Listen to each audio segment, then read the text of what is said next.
last question for this lecture. And in this question, I have tried to cover almost most of the important tests of practical organic chemistry. And the question is, how many reagents given below will give positive test with the following compound? This is our compound, and we have to select which one of these reagents will give positive test. Okay, let's find it out. Our first reagent A, that is sodium metal, and we all know that sodium metal, it is a test for acidic hydrogen. And what is the acidic hydrogen?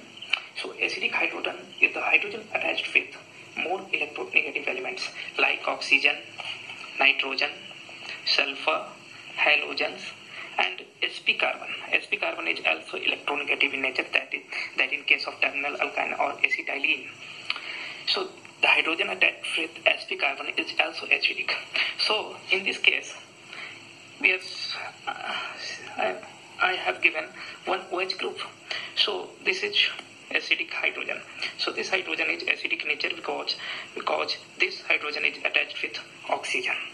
So the following compound will give positive test with sodium metal. So this will give positive test with sodium metal. The next reagent is sodium bicarbonate. And in previous question we have seen that sodium bicarbonate will react with acid, which is stronger than carbonic acid, and will produce CO2 and water. Okay. So in this case, there is one acidic hydrogen present, another acidic hydrogen present, but these two both are weaker than carbonic acid. So it will not react with sodium bicarbonate. So sodium bicarbonate will not give, this compound will not give positive test with sodium bicarbonate. Okay. Our third reagent is AgNO3 plus NH4OH, and this is Tollens reagent. This is called Tollens reagent, and Tollens reagent react with terminal alkyne as well as aldehydes. So let's see, this is a ketonic group. This is a ketonic group. Okay, so this is not a aldehyde. And here this is ether group, this is not an aldehyde. Their amine group, their terminal alkyne is there. This is terminal alkyne. And Tollens reagent gives positive test with terminal alkyne and produce white precipitate of silver alkynide. Okay, so this reagent will give positive test with this compound. Our next test is 2,4-DNP test. Okay, 2,4-DNP test is a test for aldehyde as well as ketone. So all aldehyde and ketone give 2,4-DNP test. 2,4-DNP test. The reagent is 2,4-DNP. The full form is 2,4-dinitrophenylhydrazine. Okay. So 2,4-dinitrophenylhydrazine. It is also called Brady's reagent. Okay. So let's find it out whether this compound contains ketonic or aldehyde group. So this is alkyne, this is alcohol, this is alkene, and this is ketone. Here this is ketonic group present here. So it will give positive test with Brady's reagent or 2,4-DNP. Okay. Next is chloroform plus potassium hydroxide. This is carbylamine test. Carbylamine test. And this test is used to distinguish 1 degree aliphatic or aromatic amine with 2 degree or from 2 degree or 3 degree amine. So 2 degree amine or 3 degree amine will not give this carbylamine test. Only 1 degree amine, aliphatic as well as aromatic give carbylamine test. Okay, and it will produce isocyanide that have a very unpleasant smell. Okay, so let us find it out whether this molecule contains 1 degree amine. Okay, NH2 group. So here we see that this is NH2 group present. So it will give positive carbylamine test. And isocyanide, that is NC. It has a very unpleasant smell.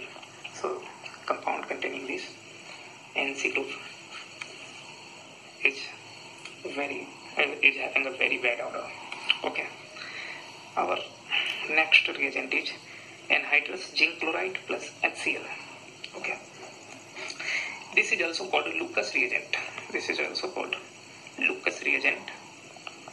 And this reagent is used to distinguish 1 degree, 2 degree and 3 degree alcohol. Okay. So all the alcohol will react with the Lucas reagent and it gives white turbidity. Okay. So, and also you might have learned that in case of 3 degree alcohol, immediate white turbidity is seen, and in 2 degree, at least 5 minutes, okay, white turbidity will appear within 5 minutes. And in case of 1 degree, the reaction is not appreciable, okay, and it will give white turbidity in approximate 30 minutes, okay, 30 minutes. Or when you will boil the mixture, you will heat the mixture, so the white turbidity will be given in short span of time. But in a normal condition, it will give white turbidity in 30 minutes. So let us find out whether this molecule contains OH group or not. So here OH group is present. So this is OH group. So this will also give positive test with Lucas reagent. Next is Br2 and H2O. Okay. This is the solution of Br2 with H2O. And this is a test for unsaturation. And you must know about the unsaturated compound. The compound containing CC double bond or CC triple bond is called unsaturated compound. Okay. So let us find out whether this molecule contains alkene or alkyne. So here CC double bond and here CC triple bond is present. So we can say that there is unsaturation in this molecule. So it will give positive test with Br2 water. And also in this test, red brown solution, that is the solution of Br2 and water, has the color red brown, and the red brown color will disappear because the bromine will add to these carbons. Bromine will add to these carbon and this double bond will be broken down. So red brown color of the solution will disappear. Next is dilute